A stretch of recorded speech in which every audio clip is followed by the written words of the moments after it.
এই বন্যার কারণ কি, ভবিষ্যতে এই রকম বন্যা যেটা বলা হচ্ছে যে ফেনীতে এক রকমের নজিরবিহীন, সেটা এড়িয়ে চলতে আমরা কি করতে পারি, এসব নিয়ে আলোচনা হয়েছে।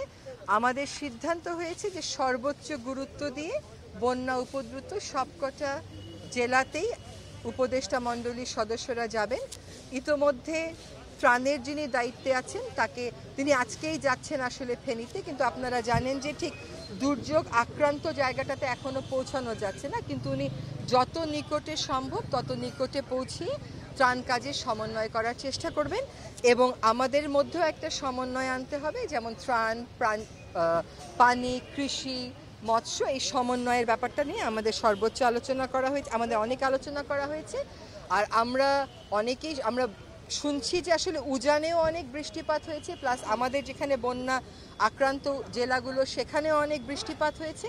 তো এই ধরনের ফ্ল্যাশ ফ্লাডগুলোর ক্ষেত্রে কি ধরনের আগাম সতর্কতা আমরা পেতে পারি, আমাদেরকে আগাম সতর্ক করা হয়েছিল কিনা, ভবিষ্যতে এই ধরনের পরিস্থিতি এড়াতে রাষ্ট্রগুলো কিভাবে কাজ করতে পারে, কি সুনির্দিষ্ট পদক্ষেপ নিতে পারে, সে বিষয়ে কথা বলতে আজকে আমাদের মাননীয় প্রধান উপদেষ্টার সাথে ভারতীয় রাষ্ট্রদূতের এখন একটি বৈঠক হবে। এটা হলো বন্যা পরিস্থিতি, এবং এখানে বলা হয়েছে যে যতক্ষণ পর্যন্ত বন্যা উপদ্রুত সকল মানুষের ক্ষয়ক্ষতি ঠিক করে নিরূপণ করা না হবে এবং যতক্ষণ পর্যন্ত এটার পুনর্বাসনের পূর্ণ ব্যবস্থা না করা হবে, এটা সবসময় আমাদের নজরদারিতে থাকবে।